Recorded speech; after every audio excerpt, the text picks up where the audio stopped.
Bien-aimés dans le Christ, que la grâce de Jésus-Christ notre Seigneur, l'amour de Dieu le Père et la puissance du Saint-Esprit descendent maintenant sur nous pour nous aider à méditer cette parole afin qu'elle puisse porter du fruit dans notre vie pour la plus grande gloire de Dieu et le salut de nos âmes. En ce dimanche des Rameaux, j'aimerais méditer avec vous l'évangile de Jésus-Christ selon saint Matthieu, au chapitre 21, du verset 1 au verset 11. Jésus et ses disciples, approchant de Jérusalem, arrivèrent en vue de Bethphagée sur les pentes du mont des Oliviers. Alors, Jésus envoya 2 disciples en leur disant : « Allez au village qui est en face de vous. Vous trouverez aussitôt une ânesse attachée et son petit avec elle. Détachez-les et amenez-les-moi. Et si l'on vous dit quelque chose, vous répondrez : le Seigneur en a besoin. Et aussitôt, on les laissera partir. Cela est arrivé pour que soit accomplie la parole prononcée par le prophète.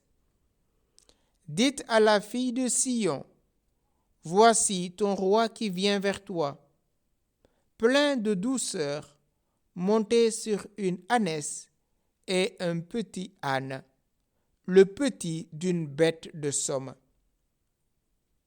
Les disciples partirent et firent ce que Jésus leur avait ordonné. Ils amenèrent l'ânesse et son petit, disposèrent sur eux leurs manteaux, et Jésus s'assit dessus. Dans la foule, la plupart étendirent leurs manteaux sur le chemin, d'autres coupaient des branches aux arbres et en jonchaient la route. Les foules qui marchaient devant Jésus et celles qui suivaient criaient : Hosanna au fils de David, béni soit celui qui vient au nom du Seigneur.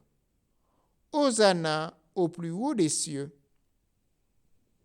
Comme Jésus entrait à Jérusalem, toute la ville fut en proie à l'agitation et disait : Qui est cet homme ?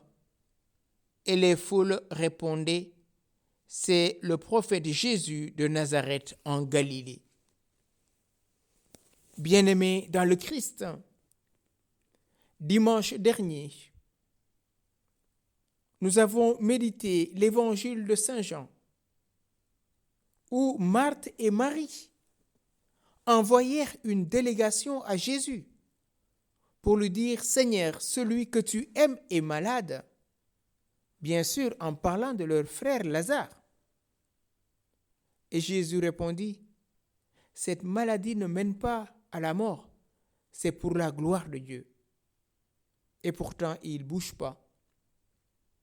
2 jours plus tard, il dit à ses disciples : allons en Judée. Notre ami Lazare s'est endormi. Mais les disciples croyaient que Jésus parlait du sommeil. Et Jésus leur dit ouvertement : Lazare est mort, et je m'en réjouis de ne pas être là. Nous savons la suite. Jésus va ressusciter Lazare en disant au préalable à Marie et à Marthe de croire, car à celui qui croit, rien n'est impossible. Après cette résurrection de Lazare, les Juifs commencent à chercher à éliminer Jésus et Lazare avec. Aujourd'hui, Jésus rentre à Jérusalem. Matthieu nous donne ces détails parce que dans la conception mathéenne, Jésus est le Messie qui a été promis à Israël. Et donc c'est le fils de David qui vient dans la cité sainte, la Jérusalem, la ville de paix. Et qu'est-ce qui se passe? Jésus envoie ses disciples en leur disant, allez au village qui est en face de vous, vous trouverez aussitôt une ânesse attachée et son petit avec. Et les disciples trouvèrent les choses telles que Jésus les avait explicitées. Et voilà qu'ils amenèrent l'ânesse avec son petit, et ils mettent leurs vêtements dessus, et Jésus s'assit sur cette bête de somme, pour montrer que lui, le Créateur, tout lui est soumis. Et Jésus va accomplir cette promesse dite à la fille de Sion, voici ton roi qui vient vers toi, plein de douceur, monté sur une ânesse et un petit âne, le petit d'une bête de somme. Jésus ne monte pas sur un cheval, ce qui était dû, ce qui est réservé au roi, au monarque, au prince régnant. Mais il va prendre une bête de somme, une ânesse. Jésus, en montant sur cette ânesse, non seulement nous apprend l'humilité, mais tout lui est soumis. Les disciples partirent et trouvèrent tout comme Jésus le leur avait dit. Ils amenèrent l'ânesse et son petit, déposer leurs vêtements sur cette ânesse. Et qu'est-ce qui se passe? Il y a l'agitation. La foule acclame Jésus. Ils coupent les branches d'arbres et ils jonchent la route. Parce que c'est le roi des rois, le Seigneur des seigneurs. La promesse faite à David se réalise en Jésus-Christ, qui rentre pour prendre possession, pour régner éternellement dans la maison de Jacob son père, comme l'avait dit l'ange à sa naissance, à son annonciation bien sûr, et à sa naissance. Jésus est le prince de la paix. Il vient exercer sa seigneurie, non pas à la manière des hommes, mais dans l'humilité. Hosanna au plus haut des cieux. C'est ce que proclament les anges au ciel dans le livre d'Isaïe. Saint, Saint, Saint le Seigneur, maître de tout. Et la foule jubile, la foule est dans l'agitation, l'effervescence de ce grand jour de Jésus qui rentre à Jérusalem. Et les gens se demandent, mais qui est-il? Et voilà d'autres qui répondent, c'est Jésus, le prophète de Nazareth en Galilée. Jésus est le roi de gloire. Jésus est venu pour servir et nous connaissons ce qui va advenir.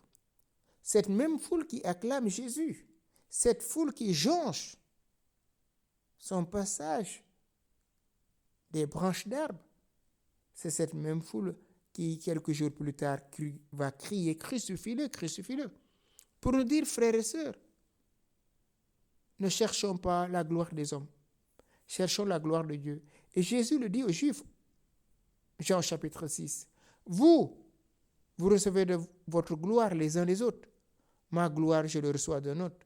Il y a celui qui m'a envoyé qui témoigne de moi, en parlant bien sûr du Père. Il est le roi des rois, le Seigneur des seigneurs. Mais il va livrer sa vie. Il va être crucifié en dehors de la ville. Lui qui est venu prendre possession du règne de David, son père. En ce dimanche des Rameaux, qui nous rappelle qu'aujourd'hui, ce n'est pas nos vêtements que nous devons déposer, mais comme nous le rappelle le prophète Joël, non pas nos vêtements, mais déchirons notre cœur pour y sortir toutes les pensées de concupiscence, de convoitise, afin que la grâce du Christ surabonde, afin que nous puissions être revêtus de l'habit nuptial, en cette semaine sainte où nous entrons dans ce grand temps liturgique, demandons à Jésus cette grâce de nous laisser transformer de l'intérieur. Oui, frères et sœurs, ne vivons pas cette semaine sainte comme un événement parmi d'autres qui va passer et on passe à Pâques. Non, acceptons de suivre pas à pas le condamné. Parce que c'est nos fautes qu'il portait, nous rappelle le livre d'Isaïe au chapitre 52 et 53. C'est à cause de nos péchés qu'il a été crucifié. Mais il a porté la croix avec amour, patience et douceur. Au point que même le larron accepte et reçoit la grâce d'entrer en premier dans le royaume. Frères et sœurs, tel qu'il puisse en être la situation que nous traversons, déposons tout cela au pied de la croix de notre Seigneur Jésus-Christ et demandons-lui de mourir en nous-mêmes pour ressusciter avec lui. Car si nous souffrons avec lui nous régnerons. Esprit Saint, Jésus est acclamé, mais nous savons que d'ici quelques jours, la même foule va réclamer sa condamnation, sa crucifixion.